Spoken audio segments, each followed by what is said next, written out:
Salut tout le monde, c'est Tarek de Technologie en Poche. Aujourd'hui, nous allons voir comment coder un nombre décimal en octal, décoder un nombre octal en décimal. Et nous verrons dans la prochaine vidéo comment transcoder un nombre octal en binaire et vice-versa.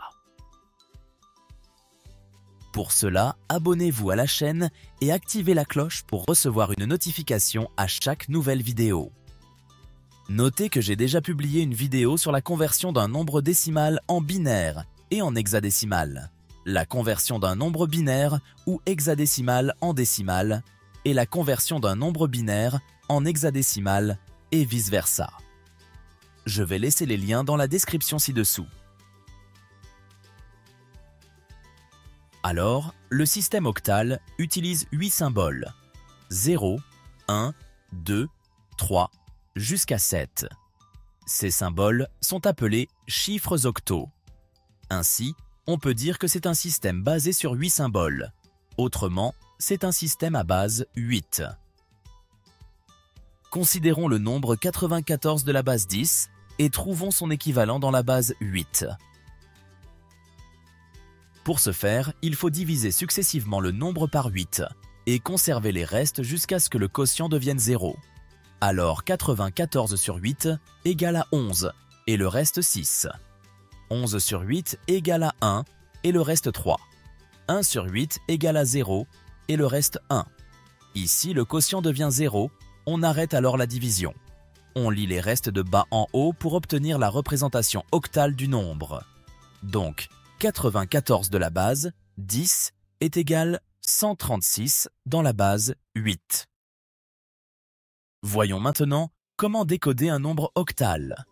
Autrement dit, comment le convertir en décimal. Considérons alors le nombre 376 de la base 8 et trouvons son équivalent dans la base 10. Alors, chaque chiffre dans un nombre octal a une position qui représente un rang. En partant de la droite, la première position est le rang 0, la deuxième est 1, la troisième est 2, et ainsi de suite. Par conséquent, la position d'un chiffre dans le nombre octal détermine sa valeur en puissance de 8. Autrement dit, son poids. En résumé, la conversion de la base 8 à la base 10 implique de comprendre les rangs et les poids des chiffres octaux dans le nombre, puis de calculer la valeur décimale en additionnant les produits de chaque chiffre par 8 élevé à sa puissance correspondante. Allez, on va expliquer tout ça en convertissant ce nombre en décimal. Alors, ce chiffre est 3, son rang est 2, son poids alors est 8 à la puissance 2. On rajoute ensuite le signe d'addition. Le deuxième chiffre est 7 et son rang est 1. Son poids alors est 8 à la puissance 1. Le troisième est 6 et son rang est 0.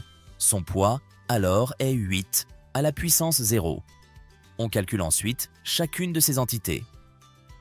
Cette entité nous donne 3 fois 64.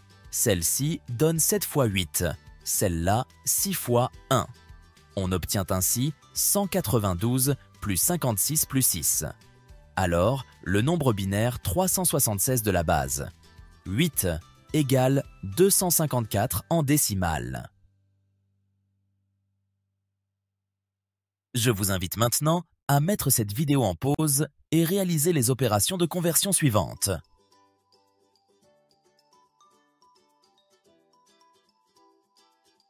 Ceux qui sont restés jusqu'à la fin, vous êtes les meilleurs, donnez-nous un like avant de partir.